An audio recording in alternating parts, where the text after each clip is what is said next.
Ang ating pong topic for tonight ay pagtuklas ng iyong paglilingkod. Ang mga layunin po ng ating gagawing pag-aaral ay una, tanggapin ang hamon para tuklasin ang inilaang personal na ministeryo sa iyo ng Diyos.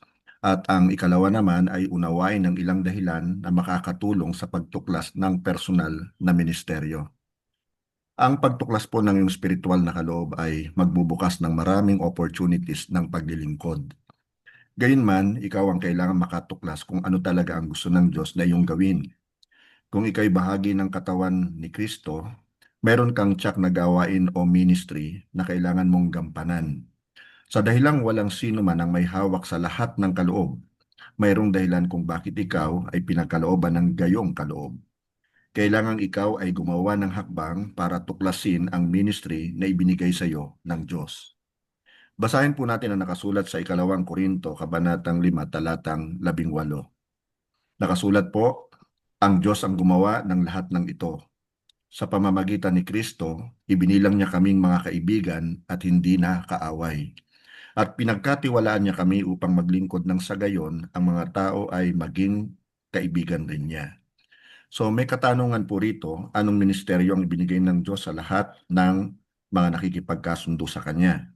So ito po ay tayo po ay kanyang pinagkatiwalaan para maglingkod upang sa ganun po ay maging kaibigan din ang ibang tao ng ating Diyos. Basahin din po natin ngayon ang nakasulat naman sa ikalawang Korinto, kabanatang 5, mga talatang 11 hanggang 20. Ang ibig sabihin, sa pamamagitan ni Kristo, ang mga tao ibinilang ng Diyos na kaibigan at hindi na niya tinatandaan ang kanilang mga kasalanan. At kami naman ay inatasan niyang ipamalita ito. Kaya nga kami mga sugo ni Kristo. Ang Diyos mismo ang nakikiusap sa inyo sa pamamagitan namin. Kami nakikiusap sa inyo alang-alang kay Kristo. Makipagkasundo kayo sa Diyos. Ang katanungan po, ano ang ibig sabihin nito para sa atin, kapatid kaibigan? Now, sa Galatia naman, chapter 2, verse 8, it is written, ang Diyos na nagbigay ng kapangyarihan kay Pedro na mangaral sa mga Hudyo, ang siya ring nagbigay sa akin ng kapangyarihan mangaral sa mga Hintil. Ang sumulat po nitong Galatia ay si Apostle Pablo. Now, ang question, ano ang natatanging ministeryo na ipinagawa kina Pedro at Pablo? Well, alam po natin, ayon po sa ating kababasa lamang, si Pedro po ay inatasang mangaral sa mga Hudyo, samantalang si Pablo naman ay inutusang mangaral sa mga Hintil. Sa ikalawang Korinto naman, kabanatang 9, talatang 12, mababasa po natin, ang paglilingkod nyo upang tumulong sa mga kapatid ay hindi lamang makakatugon sa kanilang pangangailangan, kundi magiging dahilan pa ng nag-uumapaw na pagpapasalamat nila sa Diyos. So napakahalaga po na tayo talaga yung naglilingkod. Ano po? So ang tanong, anong uri ng paglilingkod ang binanggit sa talatang kababasa lamang po natin? Now, another verse sa ikalawang Korinto, chapter 9, verse 30 naman, nakasulat, ang bukas palad niyong pagbibigay sa kanila at sa lahat ang siyang magpapatunay na matapat niyong sinusunod ang magandang balita ni Kristo. Dahil diyan, magpupuri sila sa Diyos. Ayon naman po rito sa talatang ito, ano ang pinatutunayan ng paglilingkod na ito? Sa aklat naman po ng Galatia, chapter 1, verses 13 to 16, nakasulat po, hindi kaila sa inyo kung paano ako namuhay noon bilang kaanib ng reliyon ng mga Hudyo. Walang awa kung inusig ang iglesia ng Diyos at sinikap na ito'y wasakin. Sa relihiyon ng mga Hudyo, nahigitan ko ang maraming kasing edad ko at ako'y lubhang masugid sa kaugalian ng aming mga ninuno. Sa verses 15 and 16 naman, ngunit dahil sa kagandahang loob ng Diyos, pinili niya ako bago pa ako ipanganak at tinawag upang maglingkod sa Kanya. Nang minabuti niyang ihayag sa akin ang kanyang anak upang maipangaral ko siya sa mga hentil, hindi ako sumangguni sa sinumang tao.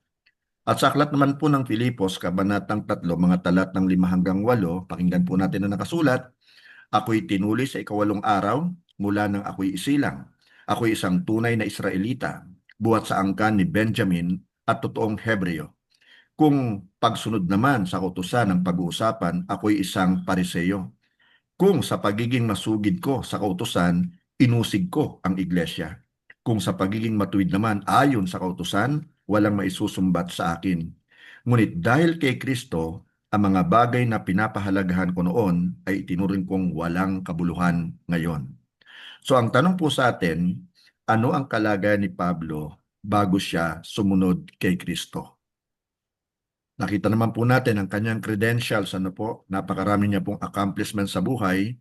At dito naman po sa aklat ng Pilipos, chapter 3 verse 8, nakasulat naman po, oo, itinuturing kong walang kabuluhan ng lahat ng bagay bilang kapalit ng lalong mahalaga, ang pagkakilala kay Kristo Jesus na aking Panginoon. Ang lahat ng bagay ay pinalagay kong walang kabuluhan at itinuring kong basura, makamtan ko lamang si Kristo.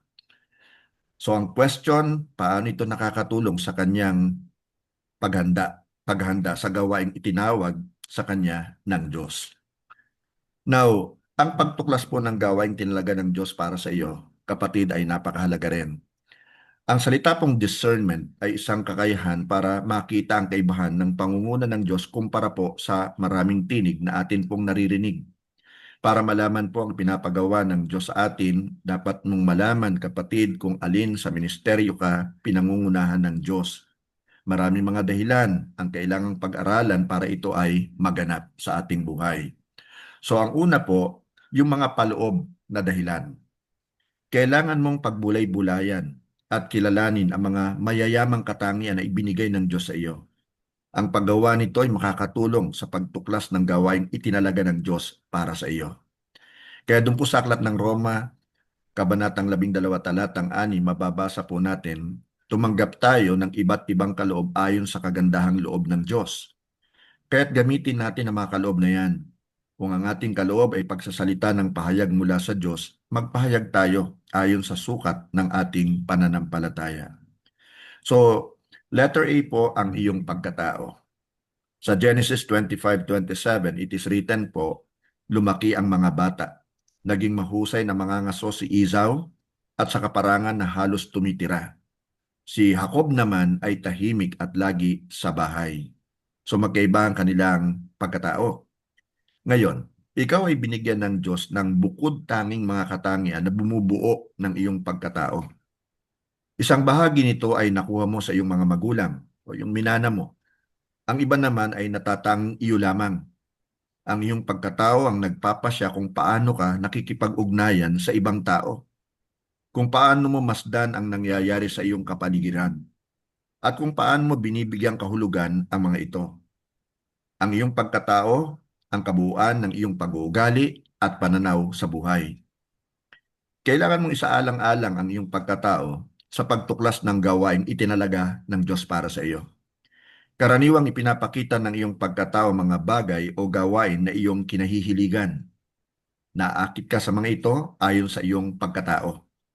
So bigyan mo ito ng pansin, ang mga palatandaan ito na makakatulong sa pagtuklas ng iyong itinalagang gawain. Letter B, ang iyong mga kakayahan. Doon naman po sa aklat ng Exodo 35:35, mababasa po natin, sila'y binigyan niya ng pambihirang kakayahang gumawa ng gawain ng mga dalubhasang mag-uukit, taga-disenyo, pangkaraniwang mga habi, at ng mga habi ng lanang asul, kulay ube at pula, at ng pinong lino. Kaya nilang gawin ang anumang uri ng gawain. So ito yung kanilang skill set. Ikaw naman, kapatid, ay nagtataglay ng iba't ibang mga kakayahan at talento. Ito rin ay maaaring nakuha mo sa iyong mga magulang o likas na nalinang sa iyo. Ang iba ay likas na magaling sa pagbibilang at sa mga numero. Ang iba naman ay likas naman na magaling sa sining at musika, yung iba sa pagsasayaw. Mayroon din namang ilan na likas na hilig ang pagsusulat at pagpapahayag ng damdamin. Ang mga ito po ay maaari mong magamit upang maglingkod sa Diyos. Kailangan mo lamang silang tuklasin upang ikaw ay makapaglingkod sa Diyos at kapwa. Letter C po, ang iyong mga mithiin, yung mga desires natin. Okay? Sa Roma chapter 1 verses 14 and 15, nakasulat po, may pananagutan ako sa lahat ng mga tao, sa mga sibilisado man o hindi, sa marurunong at sa mga mangmang. Kaya nga, nais ko ring ipangaral dyan sa Roma ang magandang balita. Ito ang hangarin ni Apostle Paul, ipangaral sa Roma ang magandang balita. Maaring ikaw ay likas na may matinding pasanin o habag sa isang grupo ng tao o lugar, kaya nais mong maglingkod dito. Ang mga ito ay maaaring daan upang matuklasan mo kung saan ka pinakamainam na maglingkod. Ang iyong mga mithiin ang maglalapit sa iyo sa mga gawain kung saan ka magiging kagamit-gamit sa Diyos. Ang ikalawa po, mga pataas na dahilan. Doon po sa aklat ng ikalawang Pedro, kabanatang 1, talatang 3, nakasulat po, tinanggap natin sa pamamagitan ng kapangyarihan ng Diyos ang lahat ng bagay na magtuturo sa atin upang tayo mamuhay na maka-Diyos.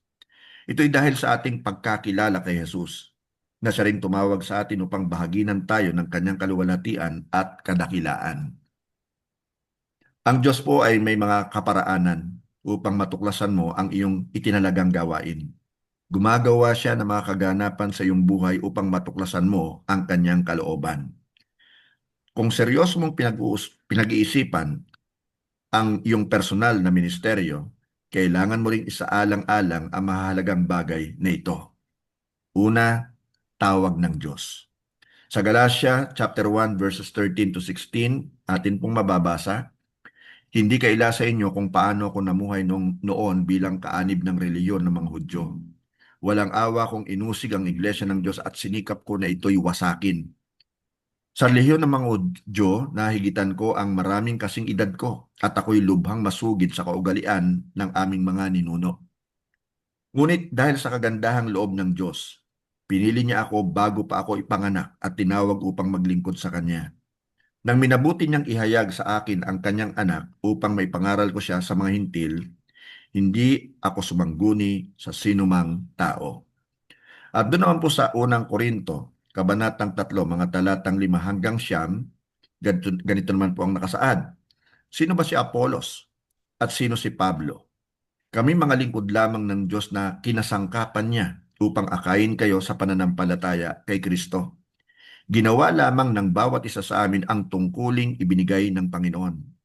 Ako ang nagtanim, si Apolos ang nagdilig, subalit ang Diyos ang nagpatubo at nagpalago. At sa verse 7 po to 9, hindi ang nagtatanim o nagdidilig ang mahalaga kundi ang Diyos, sapagkat siya ang nagpapatubo at nagpapalago. Ang nagtatanim at ang nagdidilig ay parehong manggagawa lamang at bawat isa ay tatanggap ng gantimpala ayon sa kanyang pagsisikap. Kami kapwa manggagawa ng Diyos at kayo ang kanyang bukirin. Ang Diyos po ang tumatawag ng mga natatanging tao para gumawa ng natatanging mga gawain sa natatanging panahon. Isang halimbawa nga po ay si Pablo na tinawag na apostol ng mga hentil. Sa kanya pong pagkaligtas sa daan po patungong Damascus, dilinaw po sa kanya ng Diyos kung ano ang dapat niyang gawin. Gayun din, maaari ka ring tawagin ng Diyos sa isang natatanging gawain ayon sa kanyang mas malawak na plano. Kaya maghanda ka kapatid. Letter B, pangitain na bigay ng Diyos. Doon po sa aklat ng Gawa, 26 verses 19 and 20, nakasulat po, Kaya Haring Agripa, sinunod ko po ang pangitain na ipinakita sa akin mula sa langit. Ang una kong ginawa ay nangaral ako sa Damascus at pagkatapos ay sa Jerusalem. Mula sa Jerusalem, inikot ko ang buong Judea at pinuntahan ko rin ang mga hindi Hudyo. Pinangaralan ko sila na dapat silang magsisi sa kanilang kasalanan at lumapit sa Diyos at ipakita nila sa pamamagitan ng kanilang mga gawa na sila'y totoong nagsisisi. Ang pangitain po ay isang larawan ng kinabukasang ibig ng Diyos na maganap sa buhay mo. Ibinabahagi ito ng Diyos sa pamamagitan po ng panaginip, pananaw, o mga kaisipang pabalik-balik.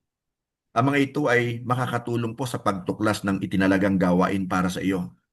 Kapag naging malinaw sa iyo kung paano ibig ng Diyos na gamitin ang iyong buhay, likas kang kikilos upang magkaroon ng kaganapan ang pangitain ito.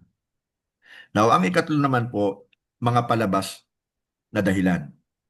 Basahin po natin na nakasulat sa aklat po ng Colossus chapter 3 verses 3 and 4. Nawa po nasusundan nyo, no? Nakasulat po dito, sapagkat namatay na kayo sa dati niyong buhay. at ang buhay nyo ngayon ay nakatago sa Diyos kasama ni Kristo. Si Kristo ang buhay nyo. At kapag dumating na ang panahon na nahayag na siya, maahayag din kayo at makikibahagi sa kapangyarihan niya at karangalan. Kapatid, kailangan mo rin isaalang-alang ang mga palabas na dahilan upang matuklasan ang gawaing itinalaga ng Diyos para sa iyo. May mga kadahilan ng labas sa kontrol o pagkatao ng isang tao. Ito ay mga kaganapang maaaring magbigay daan sa kaganapan na nais ng Diyos para po sa atin. So letter A po, mga karanasan at paghahanda sa buhay. Maaring hindi mo batid na ang Diyos ay gumagamit ng mga situations at mga pangyayari upang matupad ang kanyang mga layunin. Bumalik po tayo kay Apostol Pablo. Ang kanyang sagisag sa paglilingkod ay makikita sa nakaraan niyang paniniwala. Ginamit pa niya ito upang usigin ang mga Kristiyano. Subalit, nang makilala niya na si Jesus, isa siya sa pinakamasigasig na tagapagtanggol ng Kristyanismo. Sa ilalim po ng kanyang ministry, marami pong iglesia ang nabuksan o nasimulan. Letter B, mga pagkakataong dumarating. Kaya rin ng Diyos na magbukas ng mga pagkakataon upang ikaw ay makapaglingkod.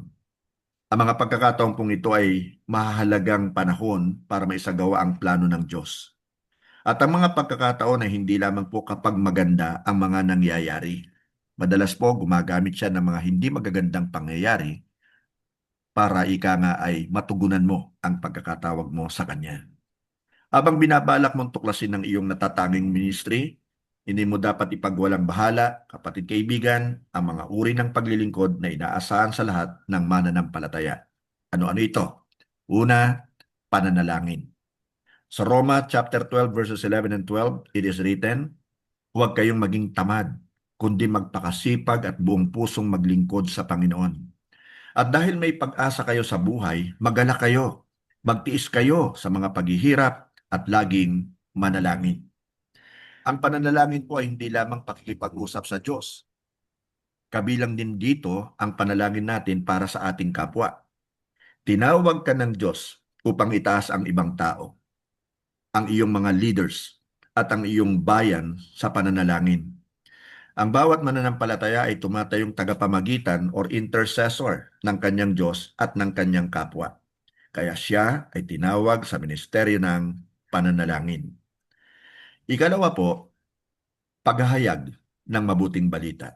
Basahin naman po natin ang nakasulat sa unang Korinto, chapter 9, verse 16. Hindi ko ipinagmamalaki ang pangangaral ko ng magandang balita dahil tungkulin ko ito. Nakakaawa ako kung hindi ko ipapangaral ang magandang balita. May ilan po ang gumagawa ng dahilan upang hindi sila makapagbahagi ng magandang balita. Sinasabi nilang wala silang kaloob ng pag-share ng mabuting balita o magandang balita. Iniisip nilang tanging mga pastor o mga evangelist lamang ang inatasang gumawa nito. Hindi po tama ito. May kaloob man o wala, responsibility po ng isang mananampalataya ang ibahagi ang pag-ibig ng Diyos sa kanyang kapwa. So wala tayong reason, okay, para hindi natin i-share ang magandang balita. Ang ikatlo po, yung wastong pamamahala. Binigyan po ng Diyos ang bawat isa ng kayamanang pamamahalaan. Kaya nga, ang isa pa sa iyong ministeryo ay ang pamamahala ng lahat ng iyong kayamanan. Ang paraan ng iyong pamamahala ng iyong oras, talento, pananalapi, at ari-arian ay dapat na makita bilang isang ministeryong itinakda para sa bawat isa. Kapag pinagsama-sama mo ngayon ang lahat ng mga katangiang ito, matutuklasan mo ang iyong natatanging gawaing itinalaga sa iyo ng Diyos. Gawin mo ang iyong pinakamahusay na paglilingkod para sa Diyos. So narito naman po ang mga dapat gawin para mas maging epektibo. Ang una naman, manatili kang nakafocus. Hindi po nais ng Diyos na ikay kalat at walang focus. Napakaraming ministries ang maaari mong gawin, subalit mas magiging effective ka kapag ikay nananatiling tapat sa iyong pagkakatawag. Ikalawa, ibigay ang iyong pinakamahusay, ang iyong the best. Walang ordinaryong gawain kapag ito'y ginawa para sa Diyos. Maging mahusay ka sa lahat ng iyong ginagawa para sa glory ng Diyos. Ang ikatlo po, huwag mong ipagpalit ang pagiging abala sa paglilingkod sa pakikipag-ugnayan sa Diyos. Maraming mananampalataya ang hindi nakakapansin na ang kanilang pagiging abala sa ministry ay nakakaapekto na sa kanilang relasyon o ugnayan sa Diyos. Huwag mong hayaang maagaw ng pagiging abala sa ministry ang iyong pakikipag-ugnayan sa Diyos.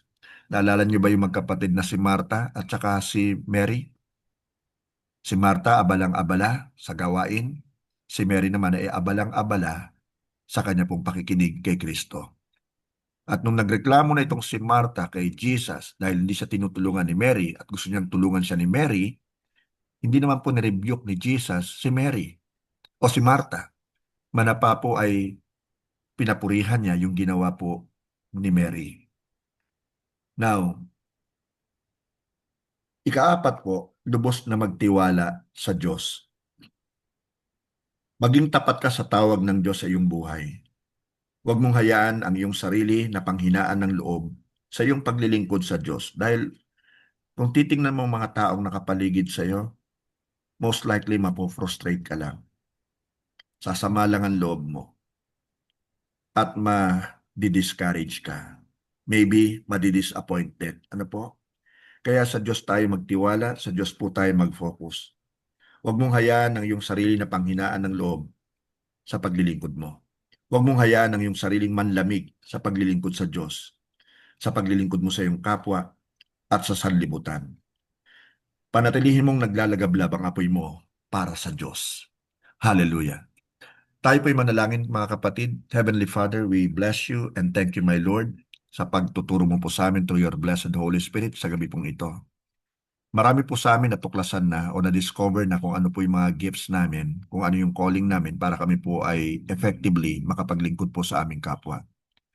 But the reality is, marami pa rin po kami mga kapatid sa pananampalataya na hanggang sa ngayon ay hindi pa rin po nila natutuklasan ang kanila pong mga abilidad, ang kanilang mga talento na pinagkaloob mo po sa kanila para sila po ay makapaglingkod sa iyong ministry, sa iyong church. Kaya ang dalangin po namin sa gabi pong ito, patuloy na maging bukas ang puso't isipan ng bawat isa at matanggap namin, Panginoon, ang kapahayagan ng Holy Spirit upang amin pong matuklasan at maunawaan at ma-exercise o ma-practice po, Panginoon, yung mga gifts mo para sa amin upang kami nga po, Panginoon, ay maging kagamit-gamit sa iyo pong kaharian. Maraming maraming salamat po, Ama.